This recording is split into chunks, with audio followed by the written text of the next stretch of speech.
So it served her well. It's my pleasure today to introduce the 2009 Politics and Law lecturer, Professor Ian Shapiro. Professor Shapiro is the Sterling Professor of Political Science at Yale University, where he also serves as the Henry R. Luce Director of the Macmillan Center for International and Area Studies. He has written widely and influentially on democracy, justice, and methods of social inquiry. He is a native of South Africa. He has received a JD degree from the Yale Law School and his PhD in political science from the Yale Political Science Department, where he is taught in 1984. Professor Shapiro is a prolific scholar, and I want to give you a sense of the breadth and importance of his work by quoting some of the things said about three of his most recent books. Yesterday, or this week was tax week, and yesterday we had this tea party all over America. Professor Shapiro and a writing partner, Michael J. Grotz, in 2005 published a book called Death by a Thousand Cuts, The Fight Over Taxing Inherited Wealth. In this book, they unravel the following mystery. How is it that the estate tax, which had been on the books continuously since 1916 and is paid by only the wealthiest 2% of Americans, was repealed in 2001 by broad bipartisan support? Here is a sense of what this book's about and its importance from a book review by David K. Johnson from the American Prospect in 2005. He wrote, "Does it really require marketing consultants to tell 99% of Americans who will never pay this levy that repeal means they will be taxed more so Paris Hilton can convert tax-free? Are the advocates of a state tax incapable of saying that the choice is between helping strivers or helping those that Donald Trump has called members of the Lucky Sperm Club? Or to paraphrase Warren Buffett, that the estate tax repeal is the economic equivalent of choosing our next Olympic team from among the children of past gold medal winners instead of who raised the fastest today. Estate tax repeal, Gratz and Shapiro notes, is not the end game, just the beginning. Make no mistake, they write, the state tax repeal along with the fair tax movement and its cousin, the flat tax, are key pieces of a 3-decade effort to fundamentally restructure our nation's tax system by eliminating all taxes on wealth and income from wealth. The authors seem to expect a future in which America will have a government of the rich, by the rich, for the rich, and voted in by people who are not. What our founders understood, and leaders of both parties today either never learned or ignored, is that taxation based on the ability to pay is a moral principle intertwined with the history of democracy since ancient Athens. This is the observation of Mr. Johnston. In his book, Flight from Reality in the Human Sciences, Professor Shapiro offers a searing indictment of many influential practices in social sciences and humanities today.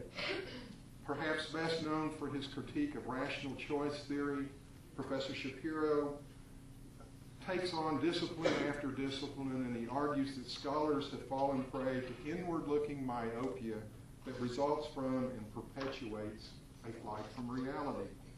As an alternative to all these, Professor Shapiro in this book makes a compelling case for problem-driven social research, rooted in a realist philosophy of science and anti-reductionist view of social explanation. This is, according to the book reviewer, a very lucid book with biting prose for which Professor Shapiro is renowned, where he explains why this requires greater critical attention to how problems are specified than is usually undertaken. He illustrates what is at stake for the study of power, democracy, law, and ideology, as well as for normative debates over rights, justice, freedom, virtue, and community. The book that's most relevant to his topic this afternoon is Containment, Rebuilding a Strategy Against Global Terror. In this book, Professor Shapiro shows that the idea of containment offers the best hope for protecting Americans and their democracy in the future. His bold vision for American security in the post-9/11 world is reminiscent of George Kennan's historic long telegram, in which the containment strategy that won the Cold War was first developed. President Bush has defined the war on terror as the decisive ideological struggle of our time. In this book, Professor Shapiro shows what a self-defeating mistake that is. He sets out a viable alternative that can offer real security to Americans, reclaim America's international stature, and promote democracy around the world. Before I turn the podium over to Professor Shapiro, I do want to extend an invitation to come back here this evening in our new courtroom at 7:30. Professor Shapiro will give an address entitled Constitutional Politics of Abortion in the United States. But this afternoon, he's going to speak on terrorism, containment, and international law. Thanks a lot.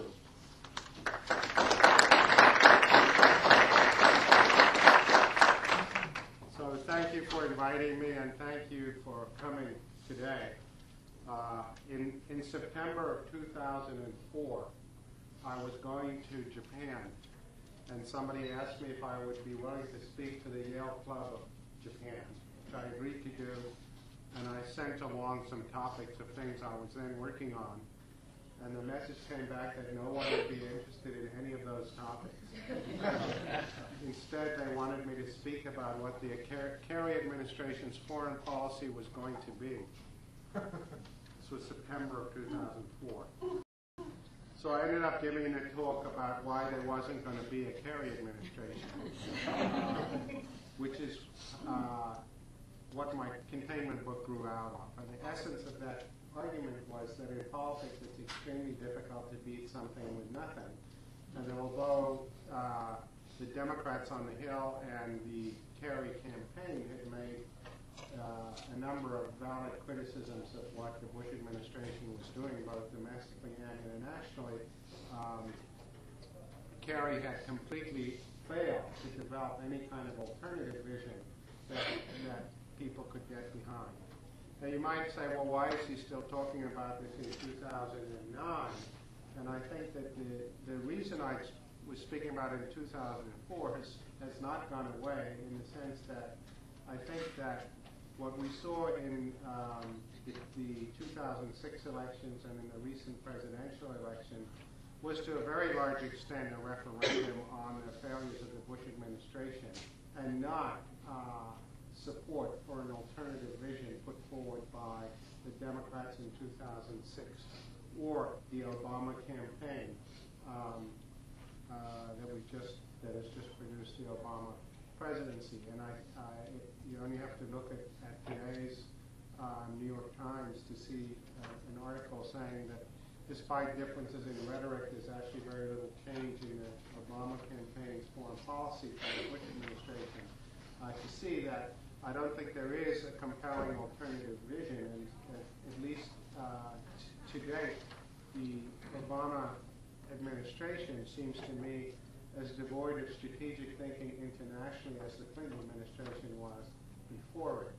So I think that the ideas that I put forward in my argument for containment as an alternative to the Bush Doctrine remain important, and so I'm continuing to talk about it. My book, I should say, as several reviewers have pointed out, although it was very critical of the Bush administration and the Bush Doctrine, in many ways it's harder on the Democrats than it was on the Republicans for this failure to articulate an alternative set of ideas. Because I think if you take the view that the Bush Doctrine fundamentally disserved America, it really becomes incumbent upon you to think about what strategic vision for American security can provide an alternative.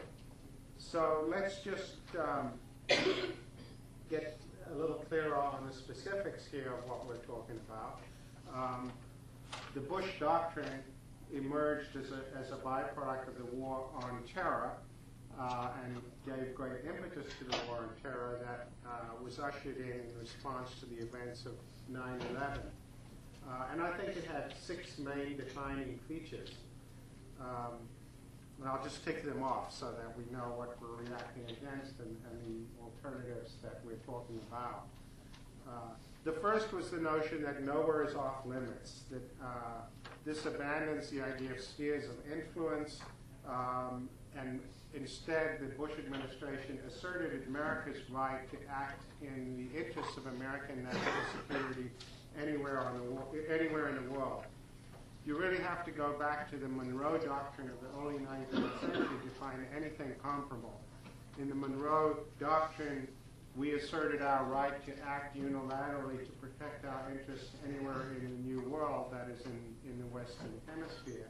But in practice, the Monroe Doctrine was only asserted or acted upon off the coast of North and South America.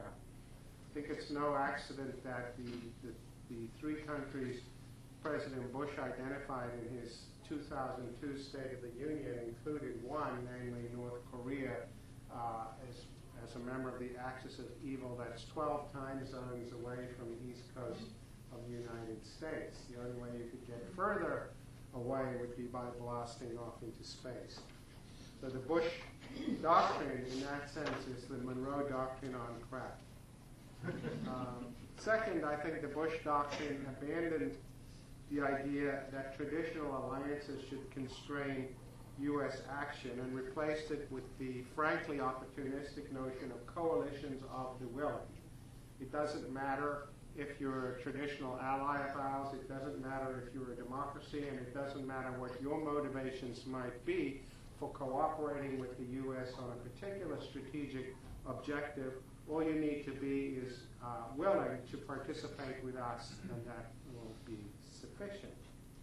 The third feature of the Bush Doctrine was that it explicitly embraced the idea of preemptive attack and thereby abandoned the idea of war as a strategy of last resort in response to an imminent threat.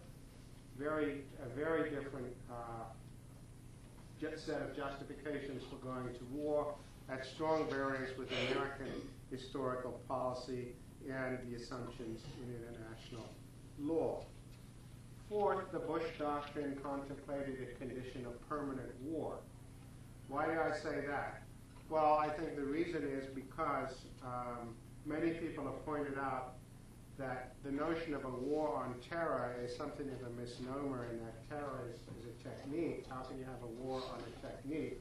I think that's true, but what's less often noticed is that if you're going to have a war on terror, there's going to be no vanquished enemy who's going to step up to a table and sign an armistice, and we can then say the war on terror is now over. What politician is going to take the risk of declaring that the war on terror has been won perhaps 2 weeks before the next plane flies into the next building, or a chemical or biological agent is released into the water supply of a major city?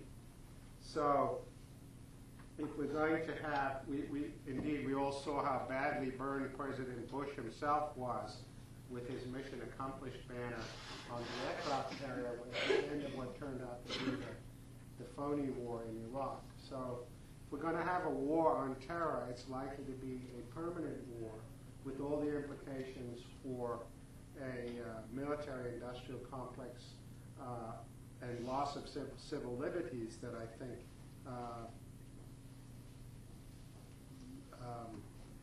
many people have spelled out. Fifth, the Bush Doctrine insisted that there's no possibility of neutrality. If you're not with us, you're against us. President Bush announced the week after 9/11, and that view was subsequently reiterated in many publications that emanated from the administration in speeches by major figures. That therefore abandoned the law of neutrality as codified in the Hague Convention, not to mention, of which the U.S. is a signatory, not to mention the U.S. Neutrality Act of 1935, which kept us out of World War II until 1941, and it gives up the sorts of advantages we derived from non-aligned nations during the Cold War for back-channel communications and de-escalating conflicts through diplomatic channels and so on. Sixth, and most surprising of all from a Republican administration, the Bush Doctrine embraced the spread of democracy around the world through forcible regime change, abandoning long-standing and especially Republican antipathy for imperialism, for foreign adventures, for nation building, and so on. You don't have to go any further back than President Bush's own 2000 campaign to find him attacking all of those ideas and insisting that we would not become embroiled in any foreign adventures unless there was a clear exit strategy, and also insisting that it was not our job to impose American conceptions of democracy on the rest of the world. So all of that is a huge about turn in the enunciation of the Bush Doctrine and our attempt to bring forcible regime change to Iraq, part of a domino theory that was expected to produce a tipping of all the authoritarian regimes in the Middle East in a manner that had, it turns out, no more success than the old domino theory of Southeast Asia, which was that if we were to let Vietnam fall, then the whole of Southeast Asia would go communist. So that's the Bush Doctrine, I think, in a nutshell. And what I argued in my book was that there really is an alternative to it, and we should think carefully about it. I think that the Bush Doctrine served us very badly in Iraq for reasons I'll elaborate on shortly, but I want to say something about the alternative. I think the alternative is the idea of containment that was developed by George Kennan at the start of the Cold War. And of course that was then and this is now, and we were facing a very different type of adversary. And for those reasons, the doctrine of containment developed during the Cold War stands in need of major modification. And I'll say something about those modifications soon. But before we get to the modifications, I want to say something about what it is in Kennan's outlook and ideas that travels well into the post-Cold War world, into the world of terrorist states and failed regimes that might not at first sight be obvious. So what was it that motivated George Kennan to develop the idea of containment in the late 1940s at the start of the Cold War? Several considerations. The first had to do with scarce resources. This was a time when troops were being demobilized, budgets were being cut, and Kennan realized that we had to think about national security from the perspective of scarcity. We had to worry about what were the most important threats and how could they be most efficiently counteracted. Well, no one was paying attention to problems of scarcity in 2001. If you can remember back to that time, we had budget surpluses as far as the eye could see. Indeed, Alan Greenspan was publicly worrying in the spring of 2001 that if we didn't pass President Bush's tax bill, the federal government might actually run out of debt. Well, we certainly solved that problem. So now we are looking at deficits between 800 billion and $1 trillion into the future. We're involved in a war in Iraq that has already cost somewhere in the region of $1 trillion and is likely to cost significantly more. We have a burn rate in Iraq and Afghanistan of somewhere between $7 and $10 billion a month. We have U.S. forces stretched to the point where soldiers are having to do 2 and even 3 tours of duty, and tours have been stretched from 12 to 15 months. And so it's now, the question is back squarely on the agenda. How do we think about national security, taking scarcity of national security resources seriously?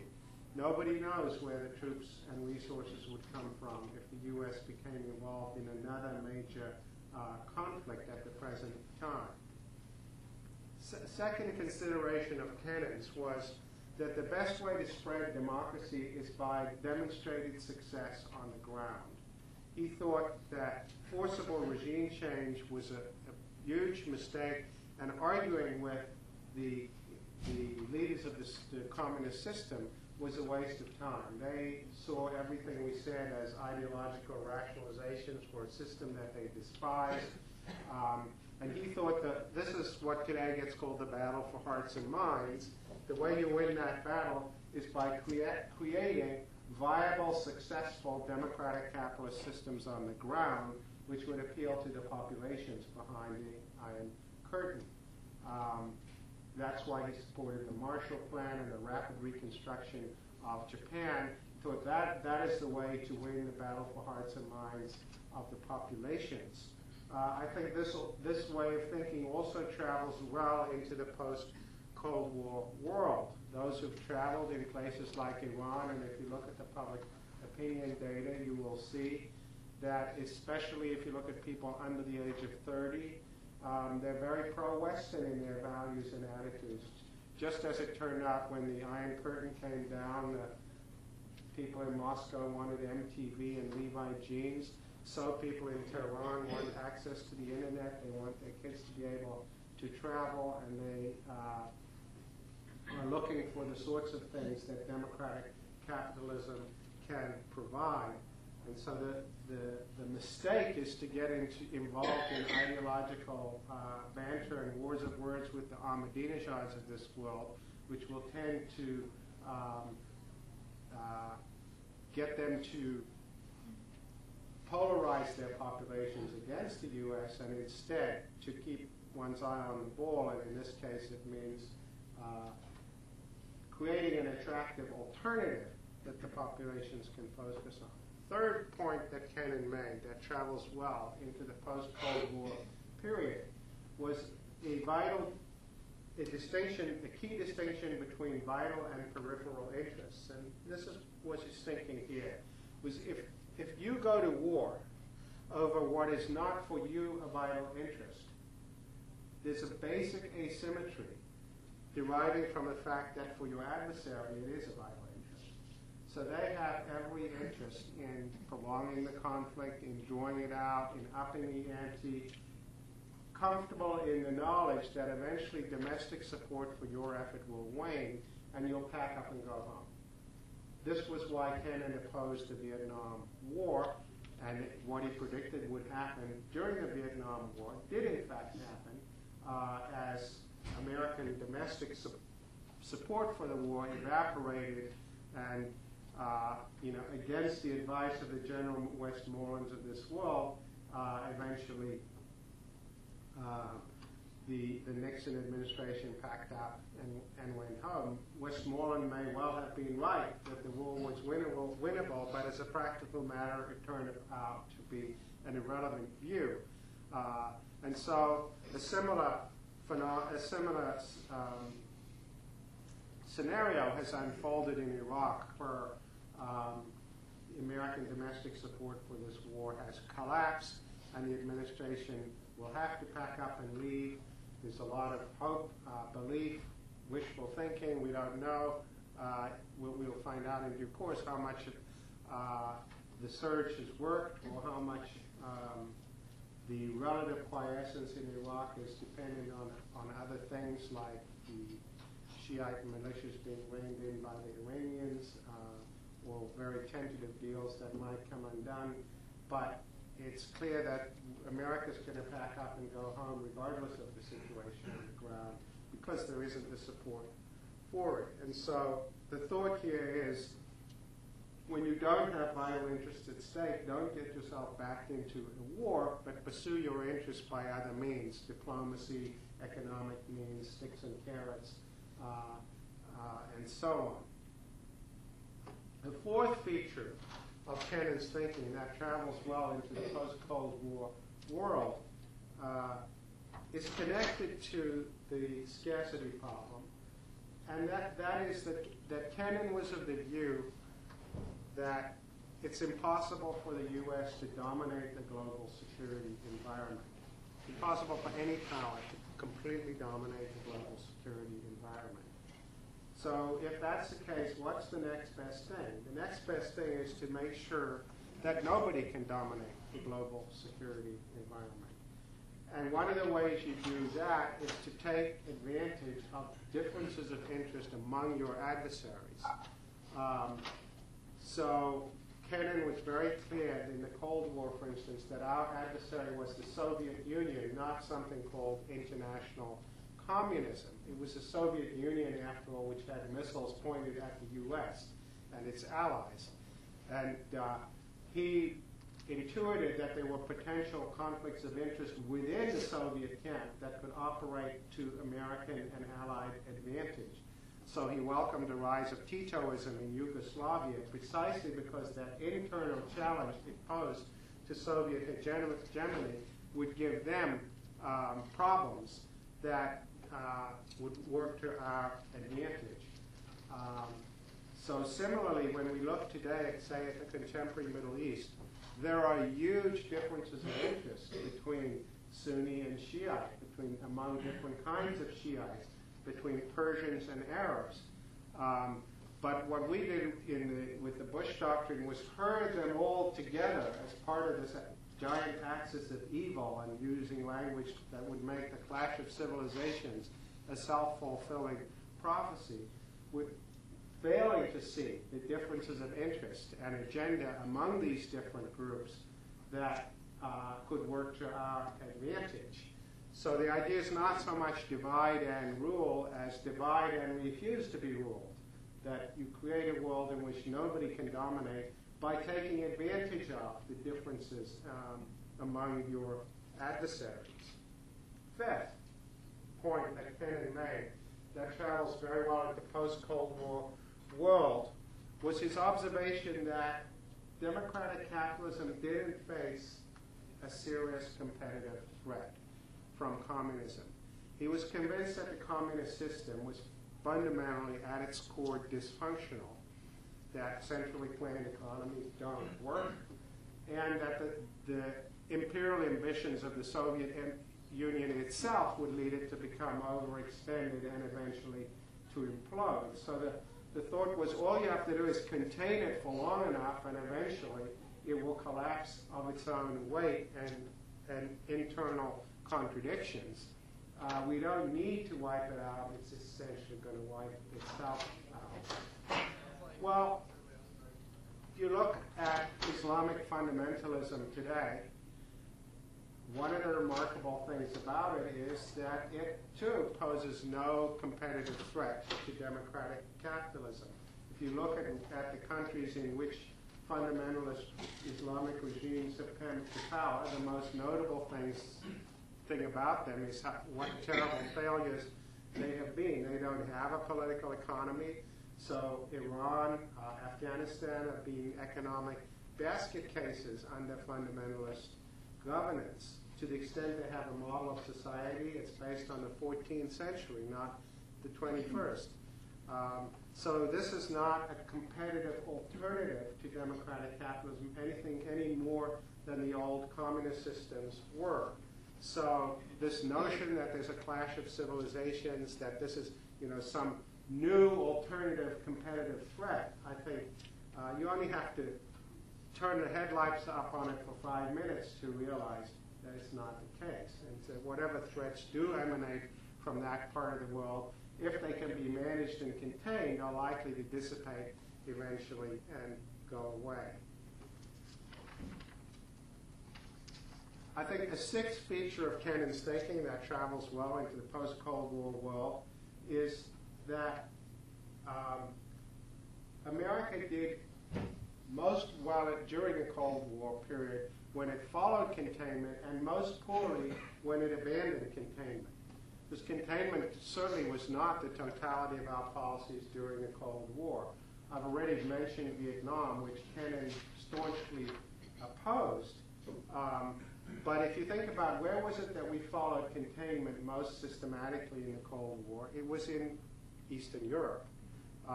Even though in the 1952 election, Eisenhower and Dulles ran hard against containment, calling it appeasement, and arguing for rollback, as they called it, which would be the 50s equivalent of the Bush Doctrine. In fact, when Eisenhower came into office, they abandoned rollback in Europe and went for containment. Well, if you look in the post-Cold War era, you know, which of the ex-communist countries are democracies today? They're the countries of Eastern Europe where we pursued containment. If you look at where the Eisenhower administration abandoned containment, the story is less encouraging. One, since we talk about the Middle East, one dramatic example was Iran, where in 1953 we overthrew the democratically elected government and installed the hugely unpopular Shah, and who became steadily more unpopular, reaping the Islamic Revolution in 1979 and consequences that we're still living with today. So we abandoned containment there. Didn't do very well for us. I think Southeast Asia is another comparable story. And I think that the lesson to draw from it is that however well-intentioned our views might be when we engage in regime change or rollback or trying to export democracy, they're perceived as imperialistic on the ground. So the sort of fusion of communism and anti-American nationalism that developed in Southeast Asia is now paralleled across the Middle East with a fusion of Islam and anti-American nationalism. And it's a very potent mix. Impossible for us to do very much about. Then the final thing I want to say about containment, and this is by way of segueing into the ways in which Kennan's doctrine is inadequate for the post-Cold War world. But the final way that I just want to take note of before getting into that, in which containment ideas have done well, is we should not forget that there are actually some examples of successful post-Cold War containment. One obvious case is Iraq itself between 1991 and 2003. And I think that in my book I argue that Bush Sr., George Herbert Walker Bush's approach to Iraq and the Middle East is a textbook case of what we should be doing in the post-Cold War era, namely containing rogue regimes and threats to the survival and spread of democratic institutions and values. So that was one successful case. But another successful case that's less often commented upon is Libya. Libya went from being a rogue regime, a sponsor of terrorism, a haven for terrorists, and a perpetrator of terrorism even itself, into a country that turned over the Lockerbie bombers for trial, paid compensation to British and French victims of Libyan terrorism, that cooperated with us in Afghanistan after 9/11, and even gave up its nuclear capacity in order to get sanctions lifted. And we've gone to a point where today Libya is not in the least a threat to American national security, indeed to the national security of any country in the region. So this is an example, again, of successful containment. Now, somebody could listen to everything I've said so far and say, well, fine, it's as good as far as it goes, but it doesn't really get to the core of the problem, because the core of the problem today is terrorism that emanates from rogue regimes and weak states. So what do we say about that? I mean, with the Cold War, we were facing the Soviet Union, some set piece conflict. Now we're facing threats that can move around, threats that are unpredictable, very different set of problems. So part of the answer to this is what I've already said in connection with Libya, is that the way you contain terrorist threats is to contain the enabling regimes. That most Well, I think it's probably the case that there's not a single terrorist movement that's imposed an enduring threat to the U.S. or its interest unless it's had territorial sanctuary somewhere. If you look at the periods in which the PLO represented a substantial threat, for example, it was when they had bases in Lebanon. And to the extent that Al-Qaeda represented a threat, it was first in Saudi Arabia, then it was kicked out of there, eventually kicked out of Sudan, and finally it wound up in Afghanistan. And had we prosecuted the war against Al-Qaeda in Afghanistan to its conclusion, instead of becoming diverted to Iraq, it probably would be a de minimis threat by today. So I think that part of the answer is you contain terrorism by containing the enabling states. Without sanctuaries to train and equip, they're not going to pose a threat in the long run. You might be persuaded by that and say it still doesn't really get to the core of the problem, because oftentimes these terrorist movements are actually in failed states or weak states, states that can't control their own borders or what goes on within their territories. The Somalias of this world. Perhaps even in the case of Afghanistan in 2001, perhaps even if the Taliban had wanted to turn over Al-Qaeda, they wouldn't have been able to. Perhaps Al-Qaeda was stronger than the Taliban in Afghanistan in 2001. Quite possibly it was. So this idea that you're going to contain the enabling states isn't very realistic when you're dealing with states of this kind. And we're looking at something comparable today in Pakistan, where it seems like the large parts of the country that are not under the control of the government, SWAT, and so on. So what do we think we're going to do with the idea of containment? If there is no there is no enabling state to contain, so it's not, the Libya model doesn't really work. Well, I think that is a valid critique, and I think that's where traditional ideas of containment come up short. And I think are in need of two basic kinds of modification going forward. The first has to do with international institutions. Kennan had contempt for international institutions. He was one in the international relations lingo is called a realist, and so he thought international institutions were irrelevant.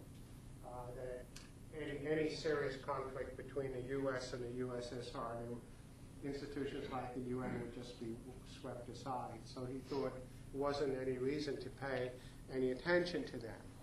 But that was then and this is now. And I think that if you have to think about confronting potential threats on a global basis, there needs to be global authorization of that. Why? I think two reasons. One is practical. It's often the work of bees in the international institutions, the peacekeepers, the dispensers of aid on the ground in the Somalis of this world, who actually have the street-level knowledge that is needed to know which warlords can be worked with and which cannot. So there's an intelligence function that comes from working through the international agencies on the ground that can be important when you're thinking about confronting threats all over the world.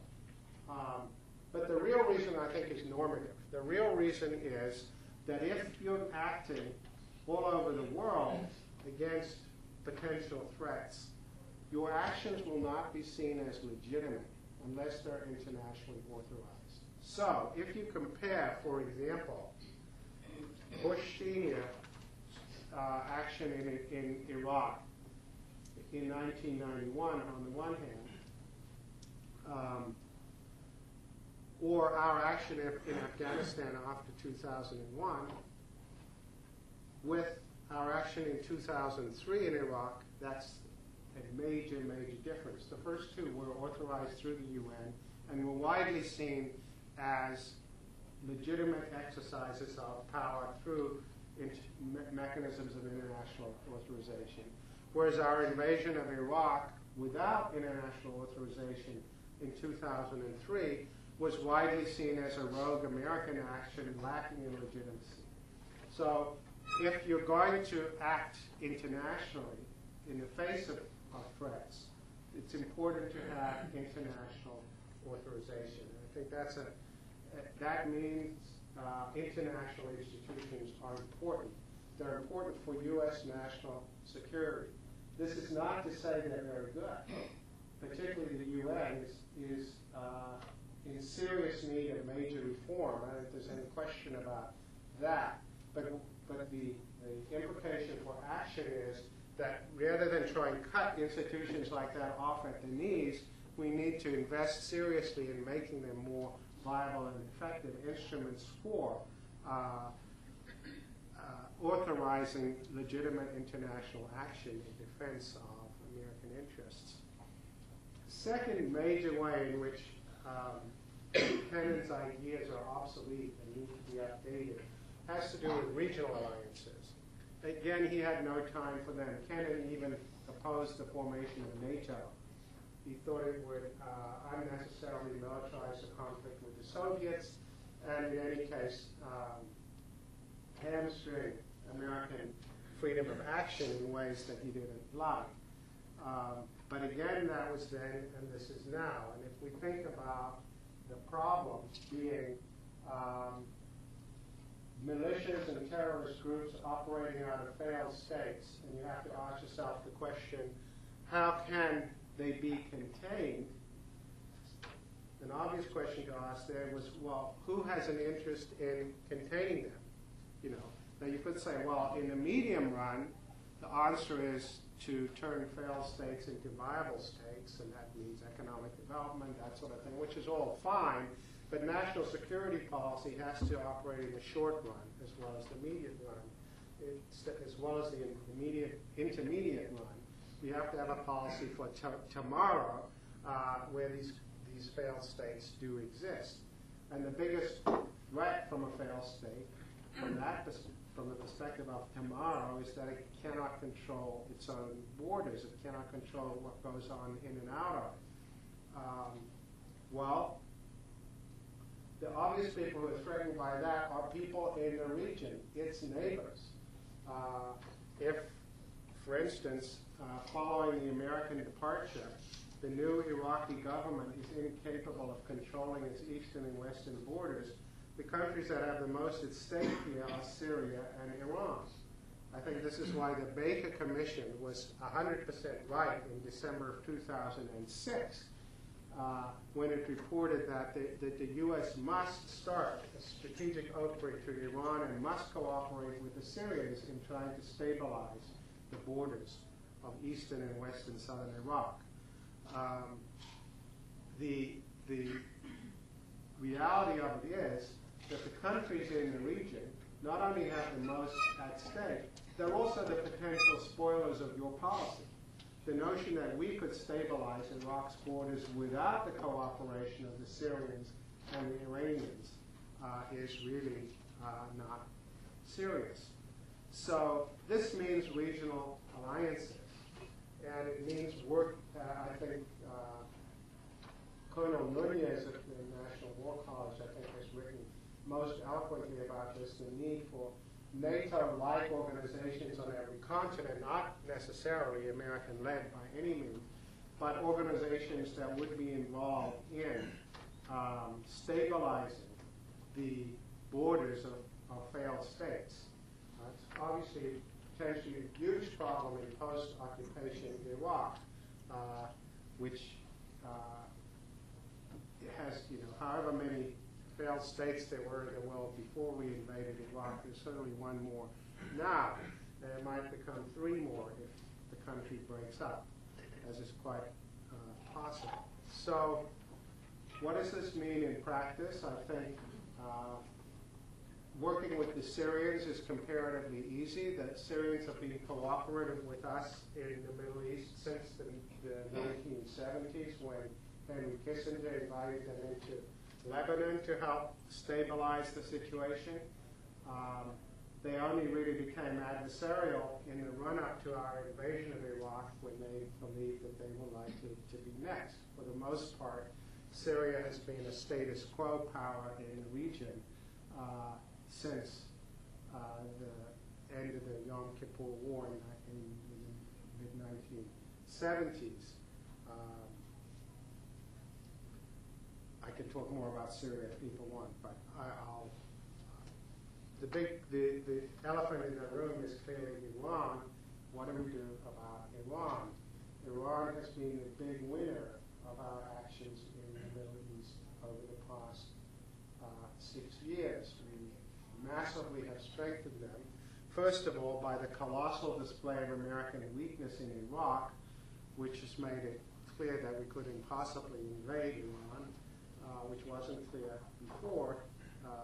We couldn't quell a country of 25 million in Iraq. We're certainly not going to quell a country of 75 million in Iran. We've also strengthened them by taking out their two principal adversaries, Saddam Hussein's region in Iraq and the Taliban in Afghanistan. So they are now, without question, the most powerful player in the region after Israel. Huge change, and it means they have to be dealt with. I think the strategic opening to Iran is going to have to take place, and the Obama administration seems to understand this.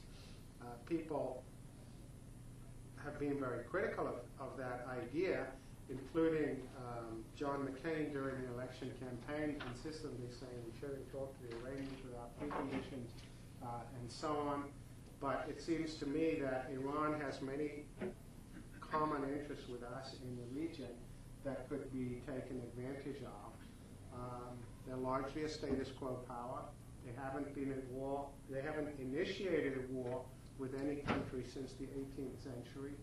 They have a common interest with us in the territorial integrity of Iraq.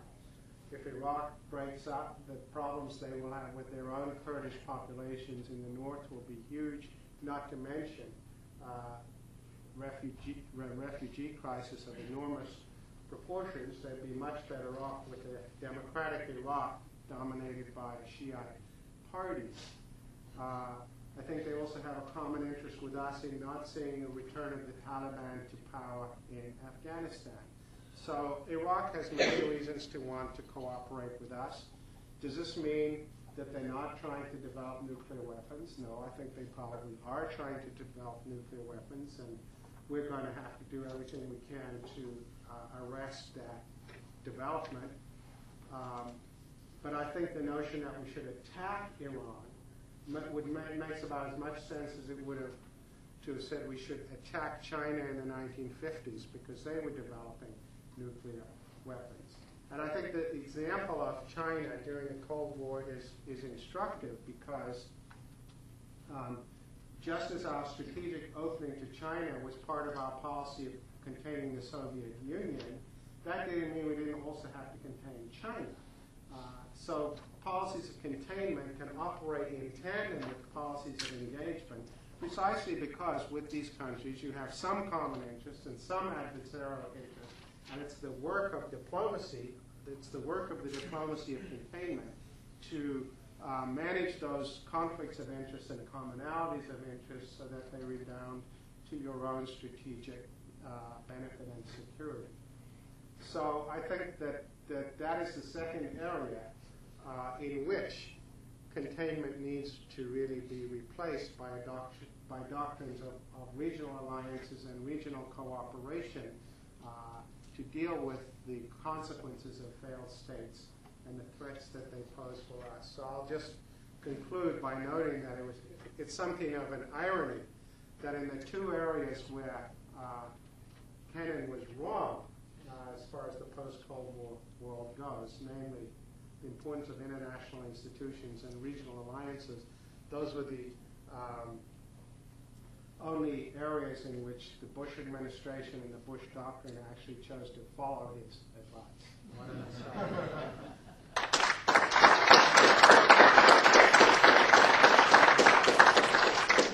Feel free to tell me why I'm wrong. Professor Shapiro has the room. until about 1:15, so we'll entertain questions until that time limit is reached or we will have questions. Yes. Professor, thanks for coming, by the way. That was really good. I just had one question. You talked about Iran at the end, and a lot of what you said made a lot of sense. You did, however, make an analogy to China, which is in many ways valid. But maybe I don't have the historical perspective you do, but did China ever express a desire to wipe certain countries off the face of the earth, and to, some of the more aggressive stances that Iran's taken over the last 5 to 10 years?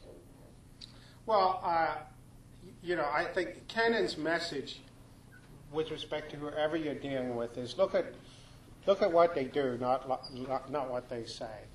Countries say all kinds of things all the time. So with respect to Ahmadinejad and Iran, here are some important considerations. First of all, constitutionally, the president of Iran does not control its foreign policy. Secondly, the mullahs, who are strategically very apt people, and haven't. If you say in this whole last 6 years, who has not made a single tactical error in the Middle East, it's the mullahs in Iran.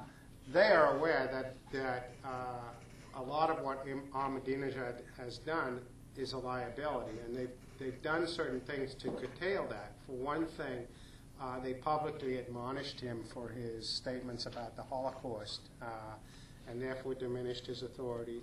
Secondly, they created a new National Security Council after he started going off the reservation. They created a new National Security Council and put on it the people, the reformists he had defeated in the 2004 Iranian elections, and didn't put him on it. And thirdly, they started sending a lot of back-channel signals to the U.S. That they wanted to talk and so on.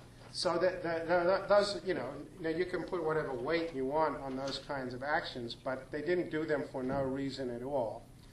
And then secondly, with respect to Israel, I think the important thing to remember about Iran and Israel is they don't have a dog in that fight. They don't care about they're not even Arabs. They don't really care about the Israel-Palestine conflict at all.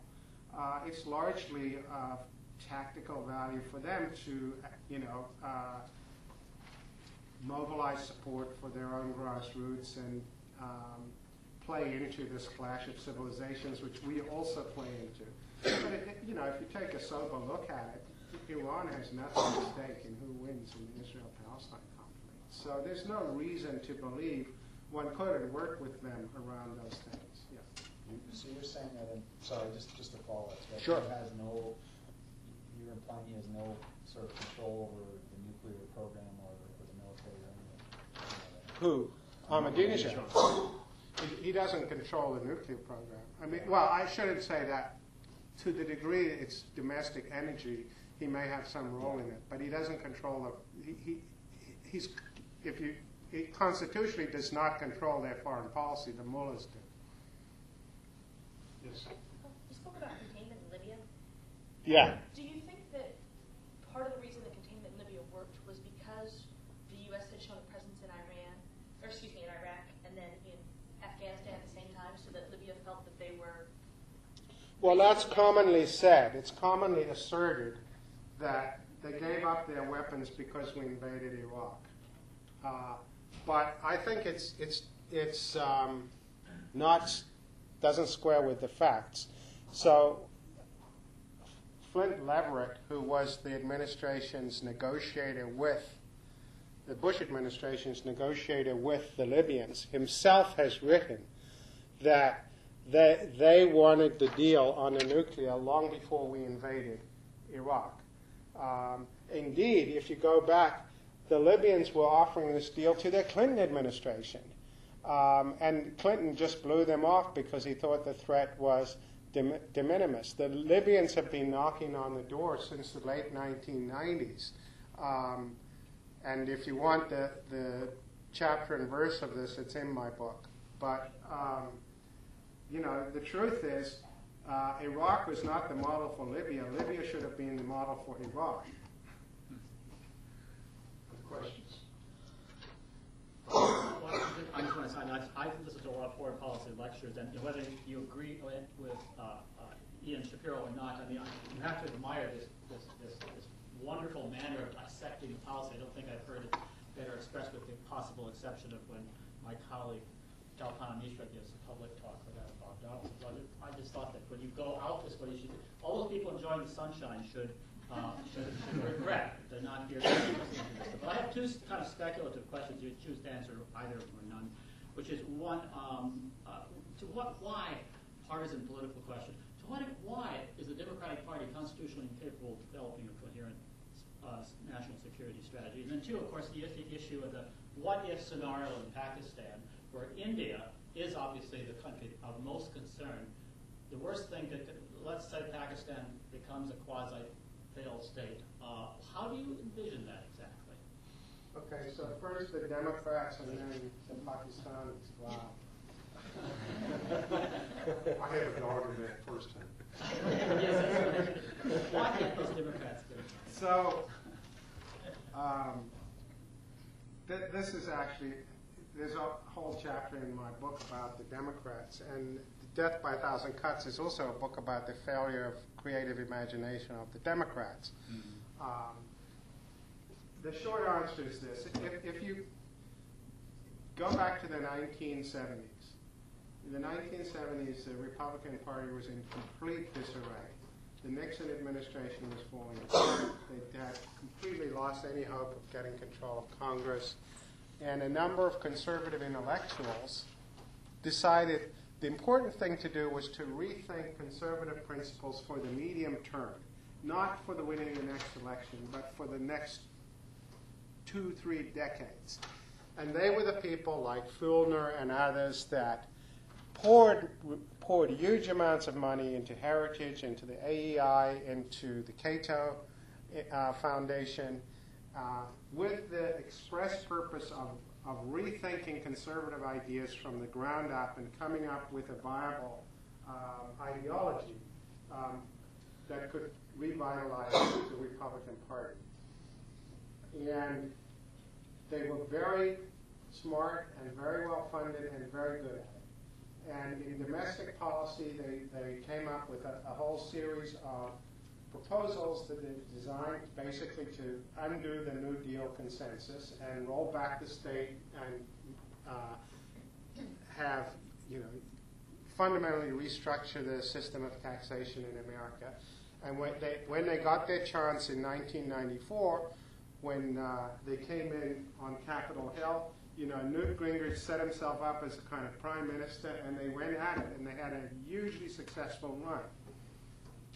The same thing happened on the national security side, where it started somewhat later, but what we call now the neoconservative movement developed a whole set of ideas and doctrines during the 1990s, and when they got their opportunity after 2001, they were ready to go with the ideas and they implemented them. And I think that, you know, with disastrous effect, because I think they were bad ideas, but they had developed ideas. The Democrats, I did a huge amount of interviewing on Capitol Hill for these two books, especially for Death by a Thousand Cuts. And the number of Democrats you would run into who basically just was still of the mindset that, you know, some weird thing has happened, but normalcy is going to return, was amazing. And I think that there still tends to be that view that they're kind of the natural party of government, you know, and people are coming back to them. Whereas I think, you know, we've had a colossally failed administration that has benefited the Democrats in the short run. But so you could say, I haven't really answered your question. I think the other big element of it is that the Democrats responded to the success of the Republicans in reinventing themselves with the Democratic Leadership Council, the DLC so-called, and And the core strategic idea was triangulation. Triangulation is the idea that in a two-party system, whatever your opponent is for, if you propose a light version of it, you will peel off enough of them voted in the middle, and your grassroots might whine, but they've got no place to go, so in the end they'll swallow. I think this was the DLC model, and Clinton was the consummate executor of it. And Clinton's welfare reform would be a textbook illustration of triangulation. And I think that there are two problems with triangulation.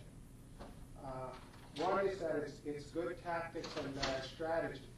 It's good tactics and bad strategy because you can win at the margin, but as soon as your opponent figures out that that's what you're doing, politics then becomes about shifting the goalposts. Because if they know, then if they know you're going to propose a light version of whatever they propose, they just keep shifting them. And the story of the estate tax repeal is the story of that. So if you look at the contract with America in 1994, even the staunch right-wing anti-tax Republicans who wrote that were proposing a very modest reform of the estate tax in the contract with America. By 2001, they had moved to total repeal. So, and if you look today, what are the Democrats proposing now in the Senate? A $10 million exemption to bring back the estate tax, right? So that's the politics of triangulation. So the one reason is it's good tactics and bad strategy because your opponents will shift the goalposts once they realize that you are engaging in it. The second, just shift the goalposts. Which direction do you mean? More further to the right. Further to the right in this case, knowing that whatever the Democrats are going to run after them, so they're going to win policy changes that they wouldn't have been able to even consider earlier. The second reason is it's anathema to activists, because if your activists sense that you're opportunistic all the way down, they're going to get dispirited. That the kind of people who, I'm not talking about voters, I'm talking about the people who are going to get up and work for political campaigns. They have to believe in something, and they can't believe in triangulation. So I think that the DLC organized it around these ideas that are not healthy for the long run. And so what the Democratic Party really needs is the kind of rethinking, I think, from the ground up that the Republicans engaged in the 1970s. And when Podesta formed the Center for American Progress, it was billed as doing that, but they're not doing it. If I could intervene just a moment, point of privilege. I founded a group here that's textbook to what you're just talking about. I'm one of those Democratic activists that would rather lose than vote for a conservative Democrat just to keep a Democratic majority, because my thesis on it is that I get conservative politics and policies for nothing when Republicans win, but I'll be damned if I'm going to contribute my time and money to have the Democrats do it to me. And I don't have any place in the Republican Party I can go to for the policies I prefer. The Democratic Party is the only vehicle there, but why support it if it's going to give me the same thing or a lighter version of it? And so, when they thought they were going to win things back in an earlier stage, they lost activists like me who quit contributing and didn't turn out. I'd add one more footnote just for, if I forget, on the national security front. I think the Democrats on the national security front have been hamstrung because the triangulators have tried to outhawk the Republicans, and so voted for all the war resolutions and all that. And people on the left of the Democratic Party don't like to talk about national security. Why don't they like to talk about national security? I think the reason is they have a reading of recent American history which says that America has been a pretty awful force in the world in the last several decades. In Latin America, in Africa, we fought all these proxy wars, we've done all these terrible things, and we've sort of sitting on the top of a lot of ill-gotten gains, and If we now say, what's in the interest of American national security, we're sort of legitimating that. And people on the left of the Democratic Party don't like being in that spot. But I think it's a self-indulgent view, because even if you grant the whole left critique of American action, the question remains, and now what? And the lesson of the last 8 years is if progressive Democrats don't rethink, don't come up with a national security strategy for the United States, other people will. Yeah. To what extent is the failure of the Democrats a function of institutional cowardice? Because you mentioned Institutional cowardice. Because you mentioned that the Bush administration was an example of a spectacularly failed administration. I know what you mean by that, and I agree. But I would argue Bush actually, more than any president in history, has done more to talk about moving the goalposts in terms of aggrandizing executive power than any president prior to that. It's not an accident that Obama is not totally backing off of that either. Mm-hmm. And it seems to me that Congress, I think you give them much too much credit if you're saying that, well, they're thinking seriously about passing policies. Isn't it, in some measure, at least a function of congressmen just thinking, if I take a position on an international issue that suggests that we need to engage in dialogue with other countries, that I'm going to be tarred and feathered with being an appeaser, and so I might as well just leave it to the executive branch, and then I'm in a position where I can say I supported something that was successful, or I can just lay the blame on the person if it's spectacular. Well, I think I basically agree with what you said, but I think it's not just the Democrats. I think in this case it's an institutional thing. We were discussing this actually in Michael's class this morning. One of the lesser-known facts about the run-up to the Iraq War is that there was a national security briefing made available to congressmen and senators before the vote authorizing the administration to go to war. And there were two versions of it. There was a classified version and an unclassified version of it. And the unclassified version of it, the difference between the two was that the classified version revealed all of the disagreement within the intelligence community about whether or not Iraq had weapons of mass destruction. And the unclassified version didn't show that. So the unclassified version basically said, no, it's conclusive that there was weapons of mass destruction. So before the vote, members of Congress were given access to the classified version. But you have to sign it out. And I chased this down. 4 senators read it, and a handful of congressmen read it. And then they all went and voted overwhelmingly for the resolution empowering the president to go to war.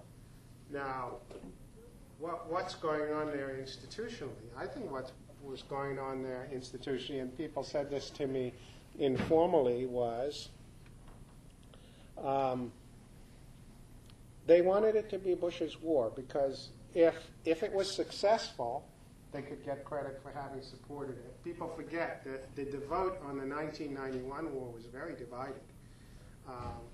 If it was successful, they could say, well, Bush would be popular, and they could be on board, and this is why Hillary and Kerry and others voted for it. And if it was a failure, they could say it was Bush's war. They could have had a resolution saying, war powers, they've got to come back to us, we'll declare war, this is, and they didn't want to do it because they don't have an institutional incentive to take any of that kind of responsibility. You don't think it would have made a difference if everybody had been given access to that classified amount? I don't think they wanted it. I think they wanted to not know. I think they wanted to give Bush enough rope to hang himself. Dr. Shapiro? Yeah. We left out Michael's second question, but I don't think we should. Pakistan. Okay, so I think that Pakistan there are two pieces to it. One of which I tend to think is more exaggerated. Part of what gets said about Pakistan, I think, exaggerates the threat. And the other part of it doesn't. I think that part of the threat in Pakistan is that it could turn out to be another Iran, in the sense that there are a number of people pretty high up in the officer corps of the military who are fundamentalists. And so you could imagine a coup in which they take power, and you then do have a fundamentalist regime with access to nuclear weapons. I think that scenario is not as threatening as the second scenario I was going to come to, because, you know, then it would be like dealing, it would be containment. We dealt with the Soviets, we dealt with, you know, we've dealt with other hostile nuclear armed regimes, and we would have to deal with them in the same way as we did.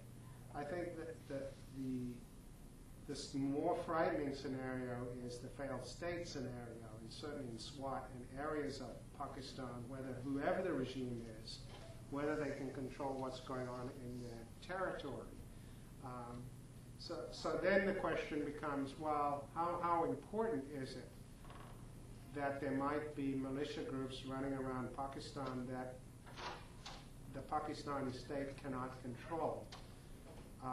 And then it depends what they have access to. What I think is unlikely in Pakistan, just as I've never thought it remotely likely in Iran, is a suggestion that a fundamentalist regime would give nuclear weapons to a terrorist group.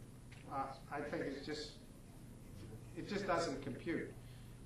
First of all, alliances change so fast that the group might turn on them. The problems the fears they would have about their inability to monitor what's going on would be enormous. The fear that they would inevitably get caught and would produce a retaliation. I just don't see that kind of scenario. I think the North Koreans are more likely to sell nuclear something to terrorists than a fundamentalist. You know, the fundamentalist regimes we've seen in the world are hard-eyed realists. I mean, just as the Soviets were. They're not suicide bombers, and they're not committing suicide themselves. So, you know, I mean, that's my take for what it's worth. It's not, you know. So what do we do to prevent a failed state? What's our options? What are our options? I don't know that you can prevent, you know, what causes failed states is sort of economic and institutional collapse. So I think that trying to, for the medium run, it's got to be promoting economic development in these countries. But in the short run, you've got to have alliances on their borders, and you've got to work as much as you can with the regimes where there are commonalities. Thank you. You have a question. You should ask the person. I noticed you had a question.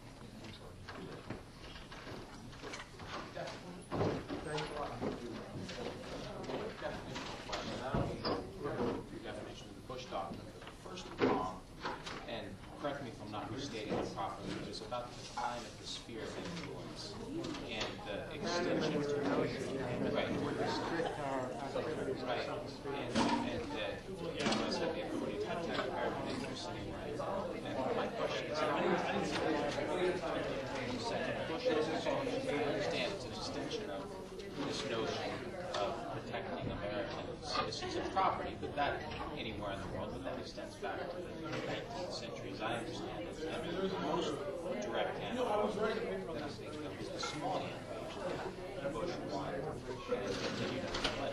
The justification of that was to protect American interests everywhere in the world. Somalia is just about as far away as North Korea, which is just about as far away as North Korea. And there was no.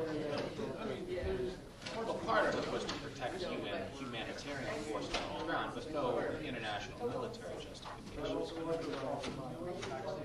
wasn't. But that's a mere quibble with it. Well, thank you. Yes.